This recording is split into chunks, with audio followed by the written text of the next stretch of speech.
Hello everyone, good morning. स्वागत है आप सभी का ऑनलाइन स्टडी में। आज की इस वीडियो में हम कवर करने वाले हैं आधुनिक भारत के इतिहास के न्यू सीरीज के लेक्चर में ब्रिटिश शासन का भारतीय अर्थव्यवस्था पर क्या प्रभाव पड़ा था। इससे जुड़े जितने भी इंपॉर्टेंट क्वेश्चंस बन सकते हैं मैंने पूरी कोशिश की है कि इस वीडियो के थ्रू कवर किया जाए। तो चलिए इस वीडियो को शुरू करते हैं। इस वीडियो को लास्ट तक ज़रूर देखिए क्योंकि यहाँ पर जो भी मैंने क्वेश्चन आपके साथ डिस्कस करने वाला हूँ वो बहुत ही चुनिंदा प्रश्न है। तो चलिए शुरू करते हैं।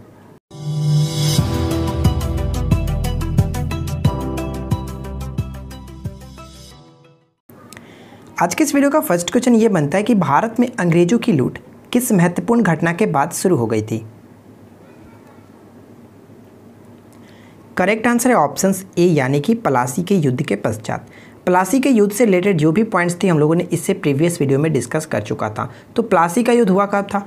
23 जून 1757 सिराजुद्दौला और अंग्रेजों के जो नेतृत्व करता थे रॉबर्ट क्लाइव के मध्य हुआ था। ठीक है, तो ये पॉइंट थोड़ा सा याद रखेंगे, इंपॉर्टेंट हो जाता है। सेकेंड क्वेश्चन ये बनता है कि अंग्रेजों का शासन का प्रभाव जो था वो किस क्षेत्र में अधिक पड़ा था। अंग्रेजी शासन का प्रभाव किस क्षेत्र में अधिक पड़ा? Right answer will be options A, आर्थिक क्षेत्र में अधिक पड़ा था। ऑप्शंस ए करेक्ट होता है। थर्ड क्वेश्चन क्या बनता है कि ब्रिटिश काल में भारत में निम्नलिखित में से किस भू राजस्व व्यवस्था को नहीं अपनाया गया। ब्रिटिश काल में भारत में निम्नलिखित में से किस भू राज्य व्यवस्था को नहीं अपनाया गया था? तो करेक्ट आंसर होगा ऑप्शन नंबर डी यानी कि दहसाल व्यवस्था। देखिए मैं आपको बता दूं कि दहसाल व्यवस्था जो था ये मुगल साम्राज्य के बादशाह अकबर के समय में शुरू हुआ था और राजा टोडरमल के द्वारा स्थापित की गई थी। ठीक है, भू राजस्व व्यवस्था का संबंध जो कि मुगल साम्राज्य से था। ठीक है, अकबर के शासनकाल में। तो यहाँ पे करेक्ट आंसर होगा ऑप्शन नंबर डी। बाकी के बारे में हम लोग अलग अलग पॉइंट्स करके डिस्कस करेंगे, तो डोंट वरी। अगला क्वेश्चन कह रहा है कि 19वीं सदी में भारत में ब्रिटिश पूंजी का सर्वाधिक निवेश किस क्षेत्र में हुआ। 19वीं सदी में भारत में ब्रिटिश पूंजी का सर्वाधिक जो निवेश हुआ वो किस क्षेत्र में हुआ? ऑप्शंस ए करेक्ट आंसर होगा। ठीक है, सार्वजनिक ऋण। अगर आपने इस वीडियो को अभी तक लाइक नहीं किया, कहाँ लाइक किए हैं, लाइक कर दीजिए। काफ़ी मेहनत लगती है इस टाइप से क्वेश्चंस आपके साथ डिस्कस करने में, तो एक लाइक तो बनता है। ठीक है, लाइक कर दीजिए। देखिए नेक्स्ट क्वेश्चन क्या कह रहा है कि कैमियोटी प्रथा कहाँ प्रचलित नहीं थी। तो बताइए कि कैमियोटी जो प्रथा थी वो कहाँ प्रचलित नहीं थी। क्या होगा इस क्वेश्चन का करेक्ट आंसर? करेक्ट आंसर होगा ऑप्शन नंबर बी यानी कि असम। ठीक है, कैमियोटी प्रथा बिहार और उड़ीसा में प्रचलित थी। मैं आपको बता दूं कि इस प्रथा में बिहार और उड़ीसा के कृषि दास के रूप में खेती करने वाले जो कुर्मी जाति के लोग थे, मालिक द्वारा प्राप्त ऋण पर दी जाने वाली ब्याज की राशि के बदले में वो क्या करते थे कि जीवन भर इनकी सेवा करते थे। तो यहाँ पे बस आपको 2 पॉइंट्स याद रखना है कि कैमियोटी जो प्रथा का प्रचलन नहीं था, असम में नहीं था, यहाँ भी कहाँ पे था तो बिहार और उड़ीसा में प्रचलन था। ठीक है, अगर जाति की बात करें तो कुर्मी जाति के लोग इससे संबंध थे। तमिलनाडु के बंधुआ खेत मजदूर कृषि दास क्या कहलाते थे? तमिलनाडु के बंधुआ खेत जो मजदूर कृषि दास होते थे वो क्या कहलाते थे, उनको किस नाम से जानते थे? तो इस क्वेश्चन का करेक्ट आंसर हो जाता है ऑप्शन नंबर सी यानी कि पनियाल के नाम से जाना जाता था। ठीक है, ऑप्शन नंबर सी करेक्ट होगा। देखिए हाली भी कभी पूछा था कि हाली कहाँ के लोगों को जाना जाता था, तो हाली जो थे वो गुजरात के सूरत में ये प्रचलित थे। ठीक है, ये भी बंधुआ खेत मजदूर ही होते थे लेकिन वो कहाँ पे थे तो सूरत में ये इनको नाम से जाना जाता था। ठीक है, पनियाल जो थे वो तमिलनाडु में जाने जाते थे। भारत में ब्रिटिश भू राजस्व प्रणाली का निम्नलिखित में से किसने अधिक लाभ प्राप्त किया? इस क्वेश्चन का करेक्ट आंसर हो जाता है ऑप्शन सी जमींदार। ठीक है, option C will be correct answer. Bharat में सबसे पहला सूती वस्त्र मिल किस शहर में स्थापित किया गया था? तो इस क्वेश्चन का करेक्ट आंसर हो जाता है option number B. According to option हमारा राइट आंसर होगा ऑप्शन नंबर बी। मैं आपको बता दूं कि भारत में सबसे पहला जो सूती वस्त्र मिल स्थापित किया गया था वो 1818 में, ठीक है, 1818 में कोलकाता के समीप फोर्ट ग्लास्टर में लगाया गया था, लेकिन ये असफल रहा। पुनः 1851, ये डेट भी याद रखेंगे, पुनः 1851 में मुंबई में स्थापित किया गया, लेकिन ये भी असफल रहा। पुनः क्या किया गया 1854, ठीक है, 1854 में सबसे पहले सफल आधुनिक कारखाना मुंबई में स्थापित किया गया। किसके द्वारा? तो कावसजी डावर के द्वारा। ठीक है, कावसजी डावर के द्वारा ये खोला गया था और इसमें सबसे पहला जो उत्पादन स्टार्ट हुआ वो 1856 से स्टार्ट हुआ था। तो कुल मिलाकर देखें तो हम कह सकते हैं कि जो सबसे पहला सफल कारखाना स्थापित हुआ तो वो मुंबई में ही था। ऑप्शन नंबर बी करेक्ट हो जाता है। ठीक है, आई होप कि आपने ये सारे पॉइंट्स क्लियर कर लिया होगा। क्वेश्चन नंबर 9 देखिए क्या कह रहा है कि निम्न में से कौन दादा भाई नौरोजी के अपवहन सिद्धांत में विश्वास नहीं करते थे। तो बताइए कि अपवहन सिद्धांत में विश्वास नहीं करते थे कौन। तो इस क्वेश्चन का करेक्ट आंसर है ऑप्शन नंबर डी, यानी कि sir Syed Ahmad Khan. Option D will be correct answer. Next question है कि शब्द इंपीरियल प्रेफरेंस का प्रयोग किया जाता था। जो शब्द था इंपीरियल प्रेफरेंस, जो शब्द था इसका प्रयोग किया जाता था।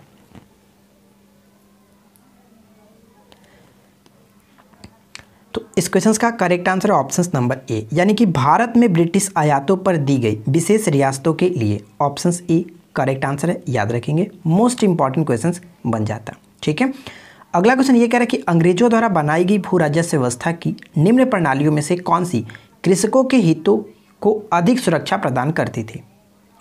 कृषकों के हितों को अधिक सुरक्षा प्रदान करती थी। तो करेक्ट आंसर क्या होगा। तो right answer will be options B, यानी कि मद्रास प्रांत की रैयतवाड़ी जो भू व्यवस्था थी। ऑप्शंस बी करेक्ट आंसर हो जाता है। देखिए मैं आपको बता दूं कि रैयतवाड़ी व्यवस्था से संबंधित बहुत सारे पॉइंट्स हैं जो कि आपको याद रखने हैं। देखिए सबसे पहले बात करते हैं कि ये जो व्यवस्था थी वो कहाँ कहाँ लागू हुई थी। ये व्यवस्था मद्रास, बम्बई, पूर्वी बंगाल, असम और कुर्ग में लागू की गई थी। और इसको लागू करने के लिए जनक कौन थे, तो मैं आपको बता दूं कि जो रैयतवाड़ी व्यवस्था थी इसके जनक थे टॉमस मुनरो और साथ ही साथ एक थे कैप्टन रेड। ठीक है, कैप्टन रेड। यह जो व्यवस्था थी ब्रिटिश भारत में सर्वाधिक क्षेत्रफल, अर्थात हम ये कह सकते हैं कि टोटल 51% भूभाग पर लागू की गई थी। ये मोस्ट इंपॉर्टेंट पॉइंट होगा, याद रखेंगे, कुल 51% भूभाग पर लागू की गई थी। ठीक है, सर्वप्रथम कहाँ लागू हुआ था, तो सर्वप्रथम लागू हुआ था मद्रास के बारामहल जिले में, जो कि कर्नल रीड के द्वारा लागू किया गया था 1820 में। ठीक है, यूँ कह सकते हैं कि कब स्टार्ट किया गया था, तो 1820 में स्टार्ट किया गया था रैयतवाड़ी व्यवस्था, याद रखेंगे। साथ ही मैं आपको बता दूं कि 1820 से, देखिए मैंने आपको यहाँ बताया कि 1820 में मद्रास के बारामहल जिले में लागू किया गया था, लेकिन 1820 से 1827 के लिए जब जो यहाँ पे मुनरो देख रहे थे, टॉमस मुनरो, ये जब मद्रास के गवर्नर बनकर के यहाँ पे आए तो इस व्यवस्था को पूरे मद्रास प्रेसिडेंसी में लागू कर दिया था। ठीक है, ये तो क्लियर हो गई। एक चीज़ आपको और याद रखना है कि 1825, ठीक है, 1825 में क्या हुआ था कि ये जो रैयतवाड़ी व्यवस्था थी वो बम्बई प्रेसिडेंसी में पूरी तरह से लागू किया गया था। ठीक है, ये तो क्लियर है। अब इसका मुख्य लाभ की बात करें तो इसका मुख्य लाभ क्या हुआ, तो इसका लाभ ये हुआ कि सरकार तथा किसानों के बीच जो सीधा संपर्क स्थापित हो गया इसके तहत। ठीक है, तो ये बहुत इंपॉर्टेंट क्वेश्चन बनता है कि रैयतवाड़ी व्यवस्था से। तो आई होप कि आपके सारे डाउट्स यहाँ तक क्लियर है। चलिए अगला क्वेश्चन देखते हैं क्या कह रहे हैं। नेक्स्ट क्वेश्चन ये कह रहे हैं कि किसके द्वारा बंगाल और बिहार का स्थायी बंदोबस्त, जिसको स्तंभदारी बंदोबस्त भी कहते हैं, इंग्लिश में परमानेंट सेटल भी कहते हैं, इसकी शुरुआत की गई थी। तो बताइए कि करेक्ट आंसर क्या होगा। तो जो स्थायी बंदोबस्त स्टार्ट की गई थी वो लॉर्ड कॉर्नवालिस के द्वारा स्टार्ट की गई थी। Option number D correct answer हो जाता है। ठीक है, देखिए मैं आपको बता दूं कि 1786, ठीक है, 1786 में जो कॉर्नवालिस थे ये बंगाल के गवर्नर जनरल बनकर के आए हुए थे और इन्होंने उस वक्त जो यहाँ पे ध्यान दिया कि रेवेन्यू बोर्ड की गठन भी किया था। ठीक है, जब बनकर के भारत यहाँ पे आए हुए थे तो इसने भू राजस्व व्यवस्था की समस्या को देखते हुए इन्होंने रेवेन्यू बोर्ड की स्थापना की थी। ये पॉइंट याद रखेंगे, रेवेन्यू बोर्ड की स्थापना किसने की थी, तो कॉर्नवालिस ने की थी। जिसके सदस्य कौन कौन थे, तो इनके सदस्य थे जो जॉन सोर भी कह सकते हैं, साथ ही साथ एक और थे जेम्स ग्रांट। तो ये दोनों आप याद रखेंगे। और जो भू राजस्व की समस्या थी, जो भू व्यवस्था की राजस्व व्यवस्था की समस्या थी, उस पर विचार करते करते इन्होंने एक जो ये कॉर्नवालिस थे उन्होंने एक निष्कर्ष निकाला कि स्थायी बंदोबस्त स्टार्ट किया जाए। ठीक है, इन्होंने एक स्थायी बंदोबस्त नाम की एक जो व्यवस्था थी उसको स्टार्ट करी थी। तो ये आप याद रखेंगे और 1793 ईस्वी में इन्होंने ये लागू किया था। चलिए आगे बढ़ते हैं और अगला क्वेश्चन देखिए क्या कह रहा है। रैयतवाड़ी व्यवस्था कब लागू की गई थी, तो बताइए कि रैयतवाड़ी व्यवस्था कब लागू की गई थी। जस्ट मैंने आपको ऊपर में बताया कि रैयतवाड़ी व्यवस्था मद्रास के बारामहल जो जिले में सबसे पहले लागू हुई थी वो 1820 में हुई थी, यानी कि ऑप्शंस नंबर हम सी को टिक करके आगे बढ़ सकते हैं। नेक्स्ट क्वेश्चन ये कह रहे हैं कि स्थायी बंदोबस्त किन क्षेत्रों में लागू किए गए, उनमें शामिल हैं।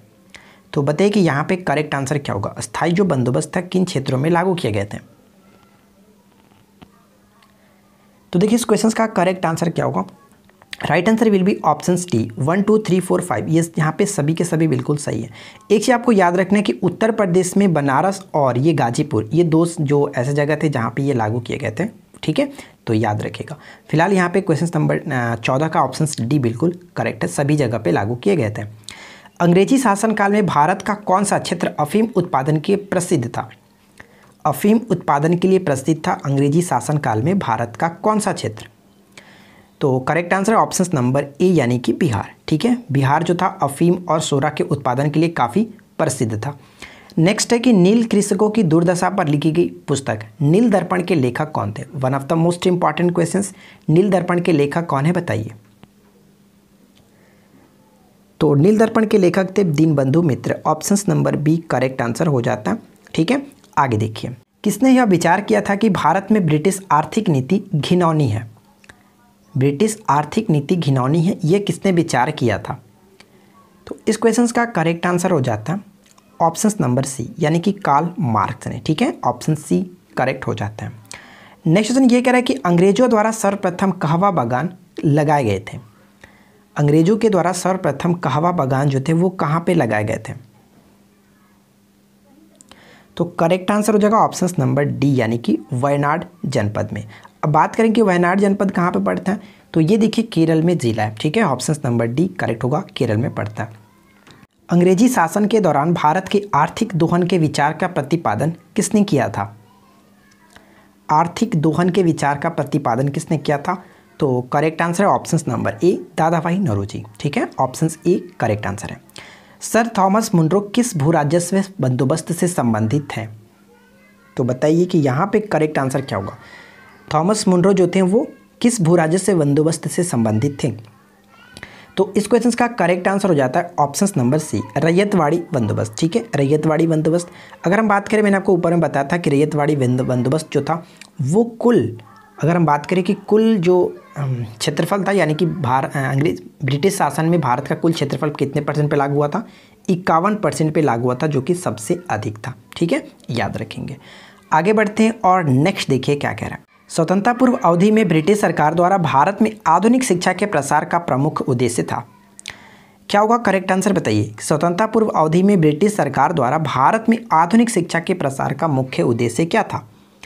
तो इनका मुख्य उद्देश्य ये था कि छोटे प्रशासनिक पदों पर नियुक्ति हेतु शिक्षित भारतीयों की आवश्यकता थी। इस वजह से वो चाहते थे कि जितने भी भारतीय हैं वो उनको यानी कि आधुनिक शिक्षा मिले। ठीक है, ताकि वो छोटे छोटे जो प्रशासनिक पद थे उन पर नियुक्त कर सके।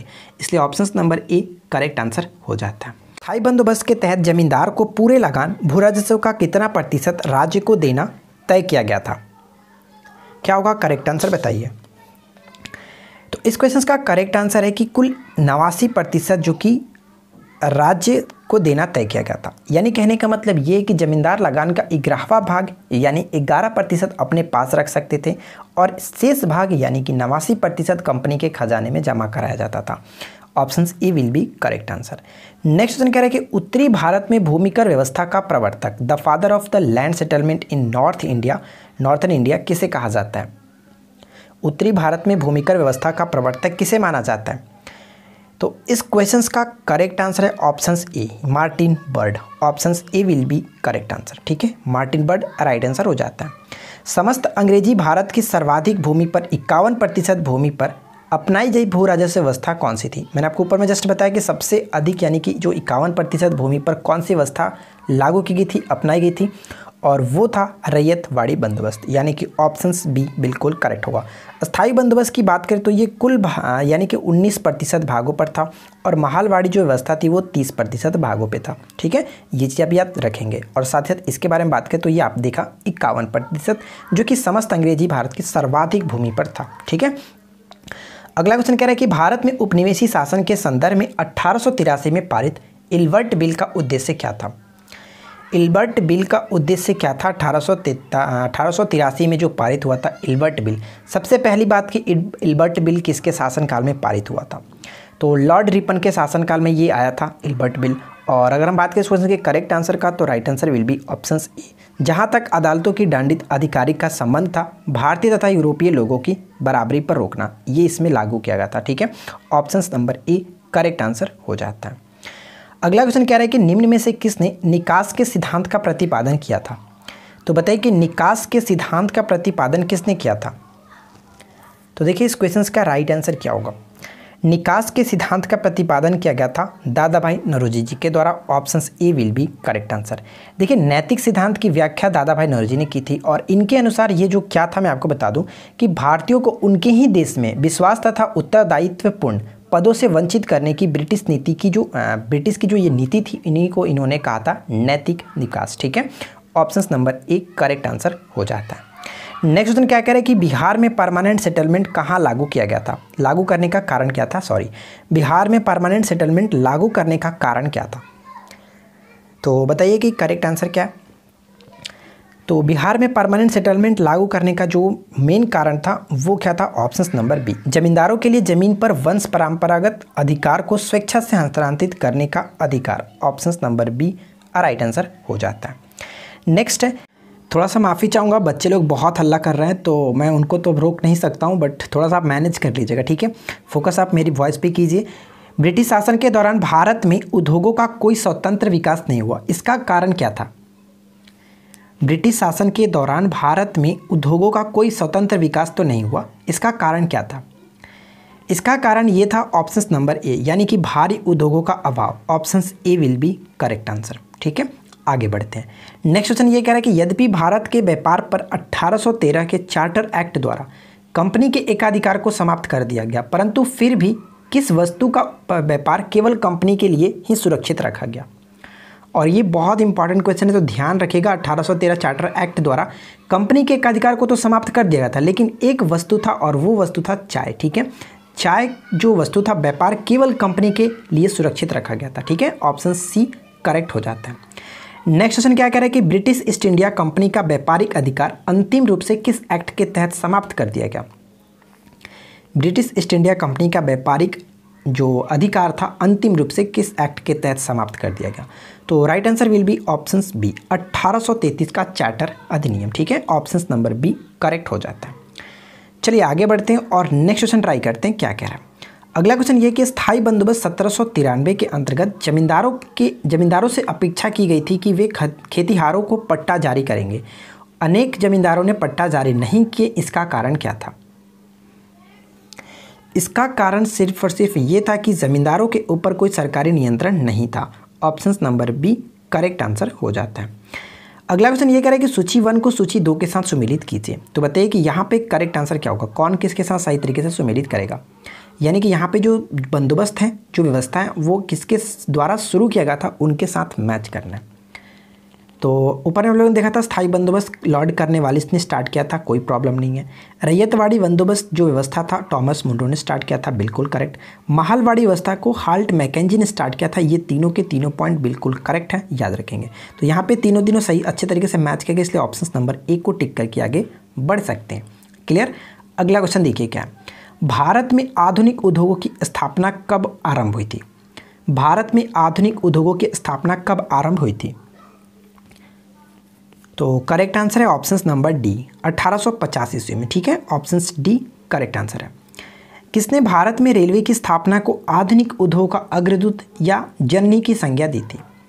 आधुनिक उद्योग का जननी की संज्ञा दी थी, अग्रदूत की संज्ञा दी थी। तो करेक्ट आंसर हो जाता है ऑप्शन नंबर बी, यानी कि कार्ल मार्क्स ने। ऑप्शन बी राइट आंसर है। नेक्स्ट है, पहली आधुनिक पटसन मिल कहाँ स्थापित किया गया था? पहली आधुनिक पटसन मिल कहाँ पर स्थापित किया गया था? करेक्ट आंसर क्या होगा बताइए। तो इस क्वेश्चन का राइट आंसर है ऑप्शन नंबर ए, यानी कि रिसरा। ठीक है, रिसरा अगर बात करें तो 1855 बंगाल के रिसरा नामक जो स्थान था वहाँ पे आधुनिक पटसन मिल की स्थापना की गई थी 1855 में। तो ये पॉइंट भी इंपॉर्टेंट हो जाता है। बढ़ते हैं नेक्स्ट क्वेश्चन की तरफ और अगला क्वेश्चन देखिए क्या कह रहा है कि पहले आधुनिक लोहा इस्पात उद्योग की स्थापना कहाँ हुई थी? पहले आधुनिक लोहा इस्पात उद्योग की स्थापना कहाँ पर हुई थी? इस क्वेश्चन का राइट आंसर है ऑप्शन नंबर ए, यानी कि बिहार में। मैं आपको बता दूं कि 1873 में झरिया कोयला क्षेत्र में, यानी कि किस नाम से स्टार्ट किया गया था? झरिया कोयला क्षेत्र में पहला आधुनिक लोहा इस्पात उद्योग की स्थापना की गई थी बराकर आयरन वर्क्स के नाम से। ठीक है, बराकर आयरन वर्क्स के नाम से स्टार्ट की गई थी 1873 ईस्वी में। Clear, option A will be correct answer. अकालों को रोकने तथा अकाल पीड़ितों की सहायता हेतु भारत सरकार ने अकाल संहिता कब प्रसारित किया था? भारत ने अकाल संहिता कब प्रसारित किया था? तो इस क्वेश्चन का राइट आंसर हो जाता है ऑप्शन नंबर सी, 1883 में। स्ट्रेची जो आयोग था लॉर्ड लिटन के शासनकाल में 1880 में जो गठन किया गया था, उसी के अंतर्गत इसकी स्थापना, यानी कह सकते हैं कि जो अकाल संहिता, इसको प्रचारित किया गया था। Option C will be correct answer. ठीक है, अगला क्वेश्चन देखिए क्या है। ब्रिटिश नागरिकों को सर्वप्रथम किस वर्ष भारत में भूमि खरीदने एवं बसने की अनुमति मिली थी? ब्रिटिश नागरिकों को सर्वप्रथम किस वर्ष भारत में भूमि खरीदने और बसने की अनुमति मिली थी? इस क्वेश्चन का correct answer option number B, 1833 ईस्वी में। ठीक है, अंग्रेजों को भारत में भूमि खरीदने और बसने की अनुमति मिल गई थी 1833 के तहत। और इसी अधिनियम से क्या हुआ था कि चाय और चीन के साथ व्यापार से जो कंपनी का एकाधिकार था पूरी तरह से समाप्त किया गया था।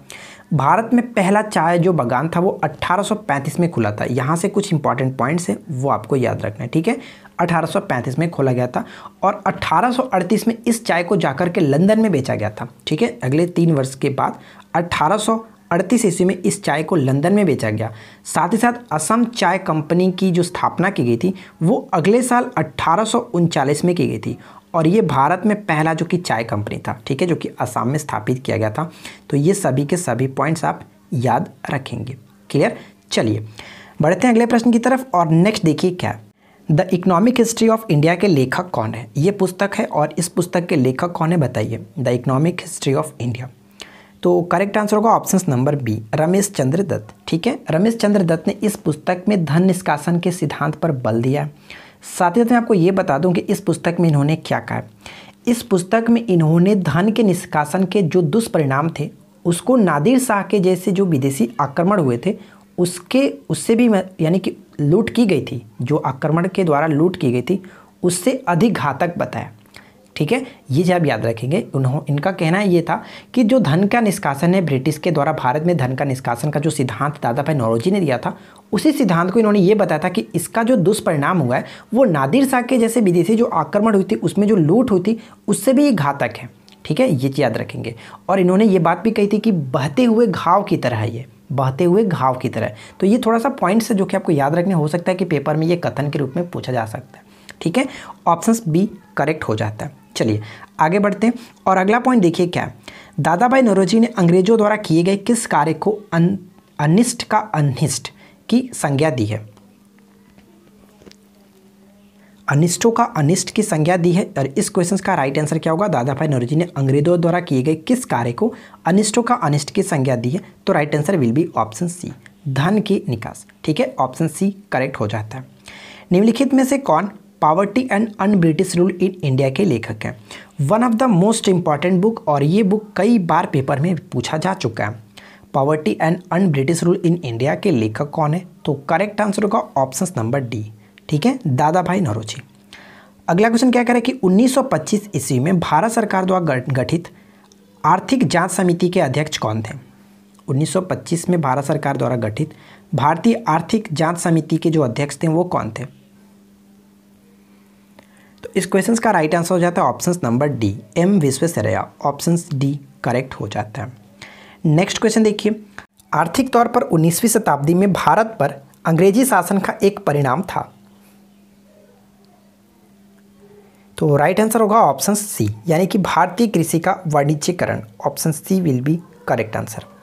किस कंपनी ने सर्वप्रथम भारत में रेल सेवा प्रारंभ की थी? तो बताइए करेक्ट आंसर क्या, किस कंपनी ने सर्वप्रथम भारत में रेल सेवा प्रारंभ की थी? तो देखिए मैं आपको बता दूं कि भारत में सर्वप्रथम जो रेल सेवा प्रारंभ की गई थी वो ग्रेट इंडियन पेनिनसुलर कंपनी के द्वारा, रेलवे कंपनी के द्वारा स्थापित की गई थी।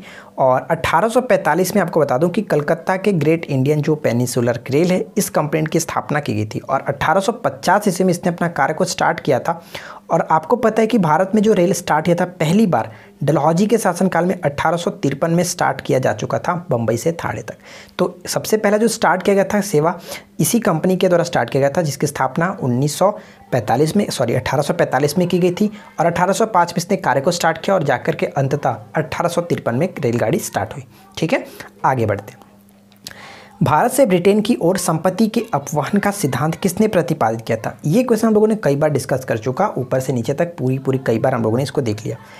तो संपत्ति के अपवहन का सिद्धांत दिया गया था दादा भाई नौरोजी के द्वारा। ऑप्शन बी करेक्ट हो जाता है। दादा भाई नौरोजी के अनुसार स्वराज्य का अर्थ क्या था? तो बताइए कि दादा भाई नौरोजी के अनुसार स्वराज्य का अर्थ क्या था? तो इस क्वेश्चन का राइट आंसर हो जाएगा ऑप्शन नंबर बी, यानी कि स्वशासन। ठीक है, दादा भाई नौरोजी के अनुसार अगर हम बात करें कि स्वराज्य का अर्थ क्या था तो स्वशासन। ठीक है, आगे देखिए, किस गवर्नर जनरल ने भारत में स्थायी भू राजस्व व्यवस्था स्थापित की थी? इसके बारे में तो मुझे बताने की जरूरत नहीं पड़ेगी। आई होप कि इसका राइट आंसर आपने गेस कर लिया होगा। बिल्कुल करेक्ट, ऑप्शन सी। ठीक है, लॉर्ड कॉर्नवालिस ने भारत में स्थायी भू राजस्व व्यवस्था को स्थापित किया था 1793 में। कब बंगाल और बिहार में भूमि पर किराएदारों के अधिकारों को बंगाल किराएदारी अधिनियम द्वारा दिया गया था? तो इस क्वेश्चन का राइट आंसर क्या होगा? Correct answer will be option A, यानी कि 1885। ठीक है, 1885 राइट आंसर हो जाता है। ईस्ट इंडिया कंपनी को किस एक्ट के तहत बंगाल में स्थायी भूमि प्रबंध करने की सलाह दी गई थी? ईस्ट इंडिया कंपनी को किस एक्ट के तहत बंगाल में स्थायी भूमि प्रबंध करने की सलाह दी गई थी? तो right answer will be option C, Pitt's India Act 1784। ये बहुत इंपॉर्टेंट है, याद रखेंगे, पिट्स इंडिया एक्ट 1784। ठीक है, चलिए आगे देखते हैं। नेक्स्ट क्वेश्चन ये कह रहा है कि रैयतवाड़ी व्यवस्था में विभिन्न समय और स्थानों पर लगान कितना वसूल किया जाता था? तो बताइए कि कितना लगान वसूल किया जाता था? तो इस क्वेश्चन का करेक्ट आंसर है ऑप्शन नंबर बी, यानी कि 33 से 55% तक वसूल किया जाता था। रैयतवाड़ी व्यवस्था के संबंध में लोगों ने कई पॉइंट्स डिस्कस कर चुका है, तो चलिए एक बार रिवीजन कर लेते हैं। सर्वप्रथम ये कहाँ पे लागू हुआ था? 1820 मद्रास में लागू हुआ था और 1825 में बम्बई प्रेसिडेंसी में लागू हुआ था। साथ ही साथ मैं आपको बता दूं कि 1820 से 1827 में जब गवर्नर जनरल जो मद्रास के गवर्नर बने थे, कौन? तो टॉमस मुंड्रो जो बने थे, तो उन्होंने पूरे बंगाल प्रेसिडेंसी में मद्रास प्रेसिडेंसी में पूरी तरह से इसको लागू कर दिया था। ठीक है, और साथ ही साथ अगर बात करें कि 1858 ईस्वी तक ये संपूर्ण दक्कन और जो भी अन्य क्षेत्र थे वहाँ पे ये लागू हो चुका था रैयतवाड़ी बंदोबस्त। ठीक है, कुल प्रतिशत की बात करें तो कुल 51% था। ये चीज़ आप याद रख सकते हैं। चलिए आगे देखते हैं। नेक्स्ट ये कह रहे हैं कि ईस्ट इंडिया कंपनी को उसके वाणिज्य कार्यों से किस अधिनियम के द्वारा वंचित कर दिया गया? ईस्ट इंडिया कंपनी को उसके वाणिज्य कार्यों से किस अधिनियम के द्वारा वंचित कर दिया गया? तो करेक्ट आंसर है ऑप्शन बी, 1833 का चार्टर एक्ट के द्वारा। Option B will be correct answer. किस राजस्व भू व्यवस्था में जनता और शासन के मध्य घनिष्ठ संबंधों की स्थापना की गई थी? सॉरी, यहाँ पे थोड़ा सा मिसप्रिंट है। किस भू राजस्व व्यवस्था में जनता और शासन के मध्य घनिष्ठ संबंध स्थापित की गई थी? तो इस क्वेश्चन का राइट आंसर है जो कि रैयतवाड़ी व्यवस्था। ठीक है, ऑप्शन बी करेक्ट आंसर हो जाता है और ये काफ़ी अच्छा प्रश्न बनता है, तो इसको आप थोड़ा सा याद रखिएगा। निम्नलिखित कथनों में कौन सा कथन असत्य है? तो बताइए कि यहाँ पे कौन सा कथन जो वो असत्य है। तो चलिए एक एक करके देखते हैं। महालवाड़ी भू राजस्व व्यवस्था का जन्मदाता हाल्ट मैकेंजी थे। बिल्कुल करेक्ट है, कोई प्रॉब्लम नहीं है। यह व्यवस्था सर्वप्रथम आगरा और अवध के कुछ भागों में लागू हुई थी। ये भी बिल्कुल करेक्ट है, इसमें भी कोई दिक्कत नहीं है। ध्यान रखेंगे, आगरा और अवध के कुछ भाग में सबसे पहले इसको लागू किया गया था। थर्ड पॉइंट कह रहा है कि उत्तर भारत में महालवाड़ी राजस्व व्यवस्था के प्रवर्तक के रूप में मार्टिन बर्ड को जाना जाता है। बोर्ड नहीं, बर्ड को जाना जाता है। तो ऊपर में लोगों ने इसके बारे में देखा था। तो कहने का मतलब ये हुआ कि यहाँ पे कोई भी कथन असत्य नहीं, इसलिए ऑप्शन नंबर हम डी को टिक करेंगे, इनमें से कोई नहीं। ठीक है, तो ये तीनों के पॉइंट तीनों आप याद रखेंगे। अगला क्वेश्चन कह रहे हैं कि दुबला हाली प्रथा कहाँ प्रचलित थी? जो मैंने आपको ऊपर में बताया कि हाली प्रथा, बताइए कि हाली जो था वो कहाँ पर प्रचलित था? तो बताया था कि गुजरात के सूरत में, यानी कि ऑप्शन सी बिल्कुल करेक्ट हो जाता है। क्लियर, चलिए आगे देखते। नेक्स्ट है 1936 में केंद्र तथा राज्यों के बीच वित्तीय संबंधों के विषय में सुझाव के लिए कौन सी समिति का गठन किया गया था? 1936 में केंद्र और राज्यों के बीच वित्तीय संबंधों के विषय में सुझाव के लिए कौन सी समिति का गठन किया गया था? तो इस क्वेश्चन का करेक्ट आंसर क्या? Option C will be a right answer, नियमर समिति। ठीक है, ऑप्शन सी करेक्ट आंसर होगा, नियमर समिति, जो कि 1936 में स्थापित की गई थी। शाही आयोग कब और किस क्षेत्र के लिए गठित किया गया था? शाही आयोग जो है वो किस क्षेत्र के लिए और कब गठित किया गया था? तो इसका राइट आंसर क्या है? ऑप्शन नंबर ए, यानी कि 1928 में कृषि क्षेत्र के लिए इसको जो कि लागू किया गया था, स्थापित किया गया था, गठित किया गया था। ठीक है, आगे देखिए। दादा भाई नौरोजी के धन निष्कासन के सिद्धांत को भारतीय राष्ट्रीय कांग्रेस ने कब और किस अधिवेशन में स्वीकार किया था? बहुत इंपॉर्टेंट प्रश्न, बताइए कि दादा भाई नौरोजी के धन निष्कासन के सिद्धांत को भारतीय राष्ट्रीय कांग्रेस ने कब और किस अधिवेशन में स्वीकार किया था? तो राइट आंसर हो जाएगा ऑप्शन नंबर बी, यानी कि 1896 में कोलकाता अधिवेशन। ठीक है, 1896 के कोलकाता अधिवेशन में कांग्रेस ने स्वीकार किया था।